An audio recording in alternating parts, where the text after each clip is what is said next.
ભ્રષ્ટાચાર નિવારણ કાયદો સરકારી તંત્રમાં પારદર્શિતા લાવવા માટેનું સૌથી શક્તિશાળી હથિયાર છે। આ કાયદા હેઠળ બેંક કર્મચારીઓ અને પ્રોફેસરો પણ જાહેર સેવકની શ્રેણીમાં આવે છે। પગાર સિવાય કોઈ પણ લાભ લેવો એ મોટો ગુનો છે, જેની સજા 7 વર્ષની જેલ હોઈ શકે છે।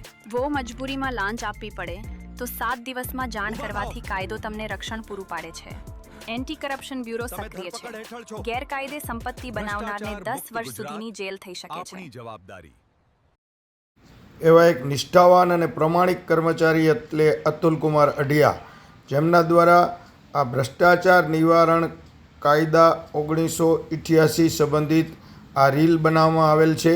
આ રીલને વધુમાં વધુ લોકો સુધી મોકલો અને ભારતને ભ્રષ્ટાચાર મુક્ત દેશ જાહેર કરો। ભ્રષ્ટાચાર કરવો નહીં, ભ્રષ્ટાચાર કરાવવો નહીં, ભ્રષ્ટાચારમાં સામેલ થવું નહીં, ભ્રષ્ટાચારમાં મદદ કરવી નહીં। ભારત વિશ્વગુરુ બને, ભ્રષ્ટાચાર મુક્ત ભારત બને, એવી જ ભારતવાસીઓને નમ્ર અપીલ છે। તો આ વિડીયોને વધુમાં વધુ ભ્રષ્ટાચારીઓ સુધી પહોંચાડો અને જે ના કરતા હોય એને ખ્યાલ આવે કે ભ્રષ્ટાચાર કરવો એ ભારતનું બંધારણનો મોટામાં મોટો ગુનો છે। ધન્યવાદ। જય હિન્દ, વંદે માતરમ।